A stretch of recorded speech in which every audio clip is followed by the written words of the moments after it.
Out of about a year of riding roller coasters and being a coaster enthusiast, I have ridden 34 different roller coasters.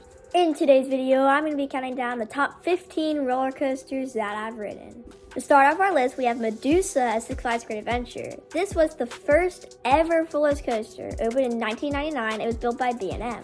The really good thing about this coaster is that where it's located. It is in Frontier Adventures, which is, again, it's at Six Flags Great Adventure. And Frontier Adventures is pretty much a ghost town because it's at the back of the park and nobody really goes over there. So if you're looking for short lines for this really fun coaster, then definitely recommend going to Medusa. This coaster is fairly tall to be a floorless coaster. It's about 150 feet tall. There's very cool elements on this coaster, very good theming, especially with the fire that is located right at the dive loop. So right when you go down the drop, you go through the first vertical loop, and then you go through the dive loop, and then you'll see fire. So very good theming for this coaster. Honestly, I don't think you guys have any trouble locating this coaster because of how loud it is. It is super loud. You can hear it from all the way from the other side of the park. If you're going to Six Flags Great Adventure, definitely try to check out Medusa because it is a very fun coaster. At number 14 spot, we have Gatekeeper at Cedar Point. This is a super fun coaster, especially for being my first wing coaster. I love the airtime, I love the keyholes. Such a great ride, especially with that wing over drop. Definitely a very good element that I've never experienced on any other coaster. Now you might be wondering why I said airtime, and the one airtime hill is actually in the middle of the ride, and you don't see that on like any other wing coaster. So I like how Cedar Point did that to make it a little bit different from other coasters. Now, like I was saying with the keyholes, they are super fun, especially if you sit on the outside seat, because especially really good head choppers.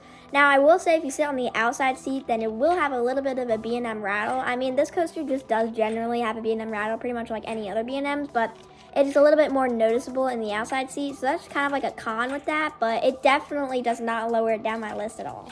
At my number 13 spot, we have Steel Vengeance at Cedar Point. This coaster is definitely super fun. Did you guys really think I was going to put Steel Vengeance at my number 13 spot? Because if you did, I don't even know. Okay, my real number 13 spot is Valravn at Cedar Point. This coaster is super fun, especially for being my first dive coaster. It was a very good first dive coaster. Now, I can definitely say the best part of the ride is the drop. Again, since it's a dive coaster, it's very different from other coaster drops, and the view with this drop is amazing.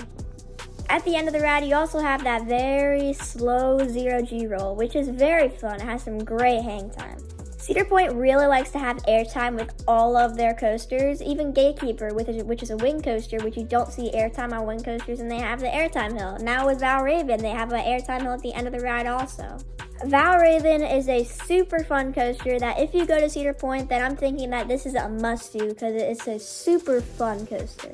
At my number 12 spot, we have Candemonium at Hershey Park. This is a super fun B&M Hyper, being my second B&M Hyper. My only B&M Hypers that I've ridden are Nitro and this one. It is a really good ride, especially with that wave turn / drop.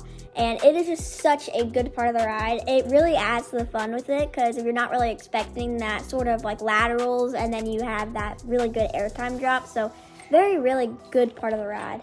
Also, at the end of the ride, you have the little pop of airtime right until you go to the brakes or really the mid-course because then you have another short drop after that. But it's a really good pop of airtime, really surprising because when I first rode it, I was like, whoa, I was not expecting that because it's at the end of the ride. You really wasn't really expecting that kind of floater airtime. The turnaround is awesome, especially with this being a new B&M Hyper. It's pretty smooth, definitely probably the smoothest out of all B&M Hypers. I mean, it is the newest one, 2020, that's when it was built. It was such a great ride when I rode it. Now, I did ride it a pretty long time ago. Luckily, I rode it in the back row, which was probably the best row of the ride. You also have that speed hill right before you go into the helix, and it's just such a good airtime moment. Then you have probably the best part of the ride, which is the turnaround right around the Hershey's Kisses fountain. This is probably the best part of the ride just because of the theming, and I really like how they added that. At my number 11 spot, we have Superman the Ride at Six Flags New England. This is a really fun coaster. It's just I think you guys know what I'm going to say about the restraints.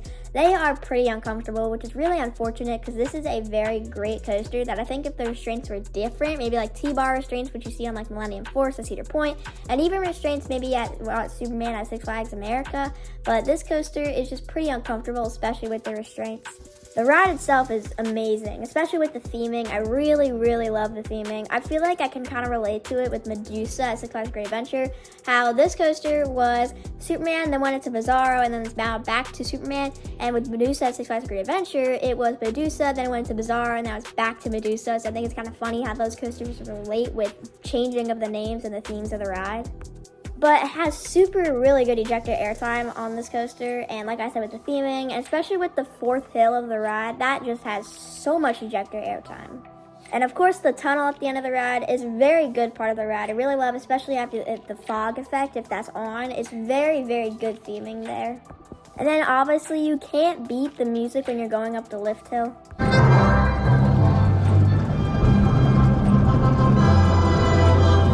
Music to my ears. Besides the restraints, I think you should really check out this coaster when you go to Six Flags New England. At the number 10 spot, we have another coaster at Six Flags New England, which is Witka's Cyclone. This is a super fun RMC. I really, really like this coaster, especially with the airtime, laterals, such great airtime. When I first rode this, I really wasn't expecting the double down right in the middle of the ride. I was definitely not expecting that much ejector airtime. This coaster has really good hang time too, especially with those 0G rolls, and even the stall, which is very short, but still a really good element on the ride. This coaster is definitely a must-do when you go to Six Flags New England. At my number 9 spot, we have King Da Cause at my home park, Six Flags Great Adventure. Now, when I first ranked this coaster, especially when I was doing my Six Flags Great Adventure rankings videos, I put this coaster at like my number 8 spot and definitely very lower in my list because I hadn't ridden it in the front row yet. I got my first ride in the front row not too long ago, and I can say for a vague response that it was totally amazing. Since the front row is a non-wheel seat, you don't really get any head banging at all, even on the launch. Maybe it's a little bit shaky, but definitely not as much if you sit in any of the other rows. You also get all that wind in your face, or rain, depending on what the weather is.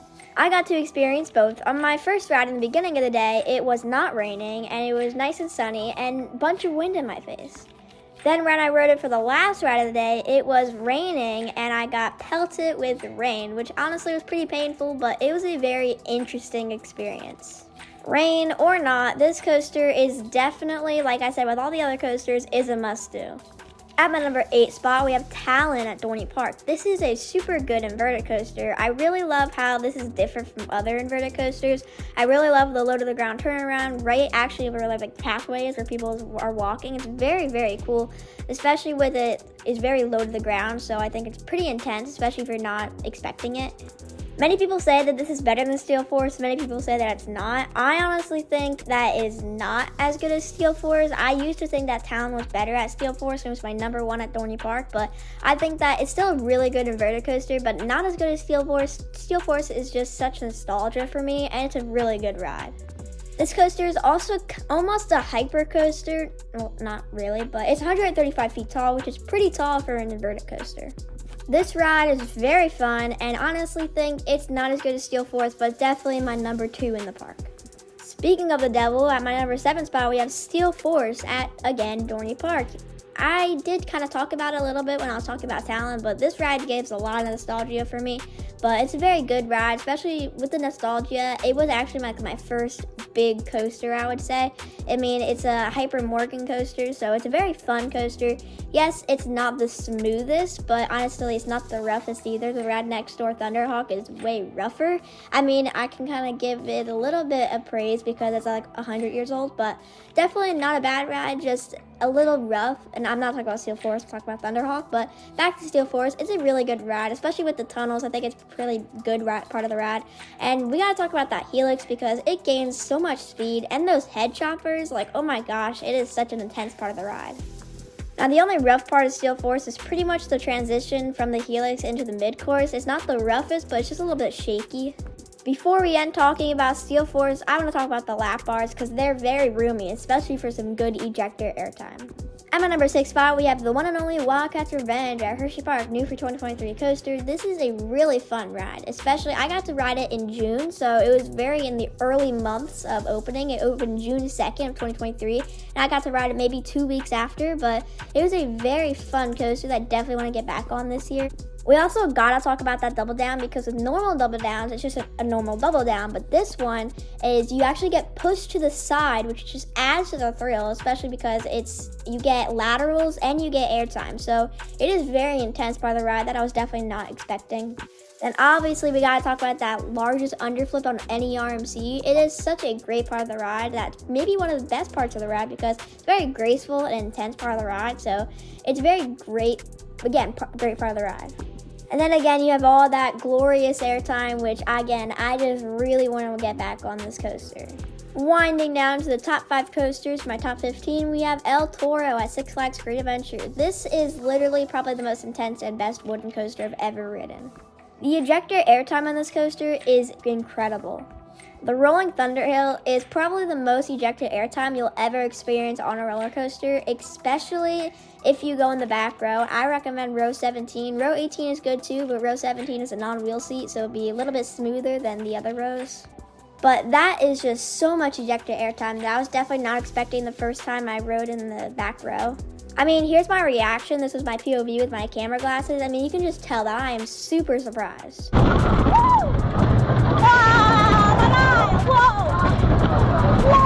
It is just such a crazy part of the ride, especially with the camelbacks and even the turnaround. It's just such a great ride that you have to ride when you go to Six Flags Great Adventure.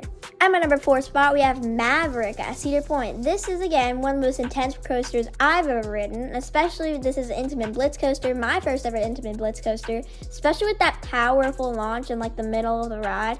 It's a very powerful launch, and I was actually in the front row the first time I got to ride it. It was kind of like you don't really pick your own row on this ride, unfortunately, but I got to ride on front row, which I was actually very excited about because this is my first ever ride on Maverick, and I got to go in the front row, and it was just a really good experience, especially with those S-turns and especially the Stangle dives. That was crazy, but especially with the ejector airtime after the snappy transitions, it was just such a great ride. The horseshoe rolls, it's just such an intense and awesome ride.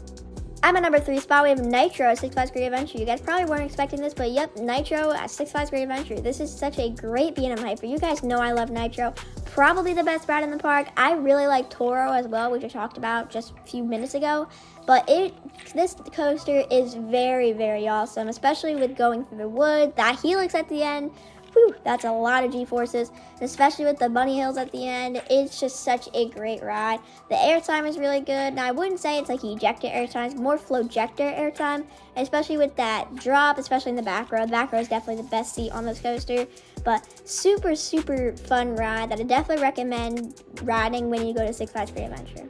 At my number 2 spot, we have Steel Vengeance at Cedar Point. Yeah, this time for real, it is that number 2 spot instead of my number 13 spot, and I still can't believe if you guys actually believed that. Steve is an amazing ride. Everyone likes Steve if you've ridden it. I mean, a lot of people even have it at their number 1 or very close to their number 1, especially like higher in their lists. But it is such a great coaster that if you go to Cedar Point, then like, if you don't ride it, then like, what are you doing? I mean, it has the most airtime of any coaster in the world with 30 seconds of airtime. It is just such an amazing ride, especially with the inversions, and it's a pretty long ride too, like about over 2 minutes long with an RMC. That is really, really good. The duration of this coaster is awesome. And being at the thrill capital of the world, you guys know that's going to be a great coaster, and very happy that it's located there. Mean Streak wasn't that good of a coaster, so definitely replacing it with Steel Vengeance was a very good choice. I mean, just imagine they still had Mean Streak. Like, would this actually be the thrill capital of the world without Steel Vengeance? Like, I really don't know. Steel Vengeance is an amazing ride that if you go to Cedar Point, like I said, you have to ride it. We have made it to my number 1 coaster, which you guys probably know what it is. It's going to have to go to Millennium Force at Cedar Point. This coaster is amazing. This ride is probably the best, definitely the best coaster at Cedar Point in my opinion, and the best coaster I've ever ridden, but it is a really, really good ride. Many people call this coaster forceless, which I don't agree with at all. I disagree a lot. It's definitely forceful. It has many, many great elements on this coaster, especially there's so many turnarounds actually that it's like repetitive a little bit, but it's still a really good part of the ride. And especially with the flowjector airtime, I really like the speed hill at the end of the ride. I think it's a really good part of the ride. That's actually some really surprising ejector airtime. That's actually some of the better ejector airtime in the beginning of the ride. Probably some of the best ejector airtime in the actual park. Outside of Steel Vengeance, of course. And you're not waiting too long to get up the lift hill with this cable lift because it's an Intamin, and Intamin's amazing, and they had to add this cable lift, especially for this Giga Coaster. I mean, if you go to Cedar Point and you're not gonna ride Millennium Force or Steel Vengeance, like, why are you even going to Cedar Point? Well, guys, that was my top 15 coasters I've ever ridden. I love all these coasters. Now, yes, the number 15 spot and number 1, they have big differences, but they're definitely coasters that I love and really want to get back on. Now, I hope you guys enjoyed this video, and if you did, make sure to like, comment, and subscribe, and I'll see you guys in the next one. Goodbye, guys.